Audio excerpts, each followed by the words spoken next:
இன்னைக்கு தலைக்கான வர்ம ட்ரீட்மெண்ட் பார்க்க போறோம். அல்லாஹு வர்ம வைத்தியசாலையில தலையில இருந்து கழுத்துக்கான வர்ம ட்ரீட்மெண்ட் பார்க்க போறோம். ஃபர்ஸ்ட் உச்சந்தலையில இருந்து கழுத்து வரையும் இந்த மூலிகை ஆயில நல்ல சொதர அப்ளை பண்ணிக்கிற போறோம்.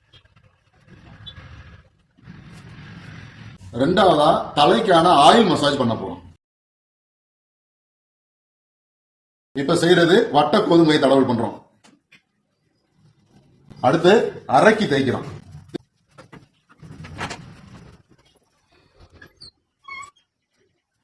இந்த 5 சக்தியோட பாதைகள் வர்ம தடவல் பண்ணும்போது இதுல உள்ள வர்ம புள்ளிகள் ஆக்டிவேட் ஆக ஆரம்பிச்சு. இது 2வது பாதை. இந்த 2வது பாதையில காந்தி வர்மம் போன்ற முக்கியமான வர்மங்கள்லாம் ஆக்டிவேட் ஆகும்.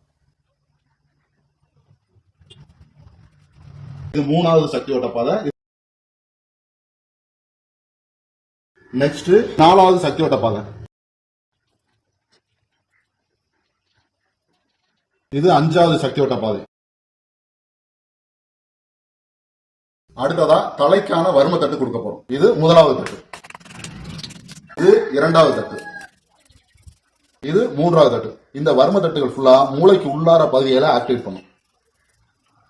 நெக்ஸ்ட் பின் கழுத்துக்கான வர்ம தடவல் பண்ண போறோம்.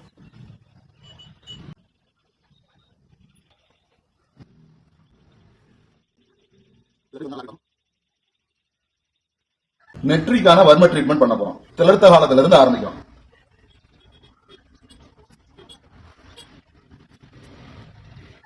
நெற்றி வர்மத்துல பஞ்சபட்சி வர்மம் இதெல்லாம் ஆக்டிவேட் ஆகும்.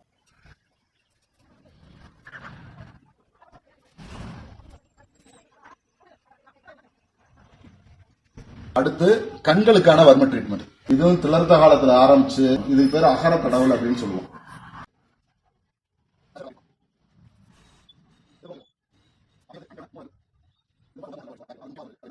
நெக்ஸ்ட் காதுல உள்ள வர்மங்களை ஆக்டிவேட் பண்ணும். காதுக்கு பின்னாடி உள்ள வர்மங்களை நம்ம ஆக்டிவேட் பண்றோம். காதுக்கான நெட்டி. அடுத்ததான் மூக்குல உள்ள வர்ம பகுதிகளை நம்ம ஆக்டிவேட் பண்றோம்.